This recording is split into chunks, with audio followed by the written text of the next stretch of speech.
Hello friends, இன்றைக்கி ஒரு Wednesday mini vlog தான் பார்க்க போகிறோம். மார்னிங் நான் மீன் மார்க்கெட் போயிட்டு என்ன மீன் வாங்கியிருந்தேன்னு பார்த்தீங்கன்னா ஊரா மீன் வாங்கியிருந்தேன். இது வந்து டேஸ்ட்டு ரொம்பவே சூப்பராக இருக்கும்.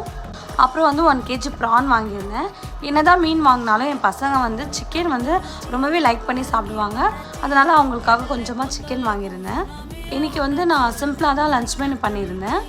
கிள்ளி போட்ட சாம்பார் வச்சுட்டு ஃபிஷ் ஃப்ரை பண்ணியிருந்தேன். பாதி மீன் வந்து நான் ஃப்ரிட்ஜில் எடுத்து வச்சுட்டேன்.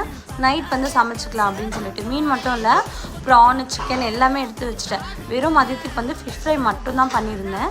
ஏன்னா வந்து ஈவினிங் வந்து சர்ச் போகலாம் அப்படின்னு சொல்லிட்டு பிளான் பண்ணியிருந்தோம். நானும் ஹஸ்பண்ட் பசங்க எல்லாமே வந்து வீக்லி ஒன்ஸ் ஏதாவது ஒரு சர்ச்சுக்கு போவோம். இந்த வீக் வந்து நாங்கள் சாந்தம் போயிருந்தோம். என்னோடய த்ரோட் இன்ஃபெக்ஷன் இன்னமும் சரியாகலை. அதனால தான் என்னால் வீடியோ போஸ்ட் பண்ண முடியலை. அவ்வளோதான் ஃப்ரெண்ட்ஸ், என்னோட இந்த மினி vlog முடியுது. இந்த வீடியோ பிடிச்சிருந்தா லைக் பண்ணி ஷேர் பண்ணி சேனலை சப்ஸ்கிரைப் பண்ணுங்கள். Bye bye.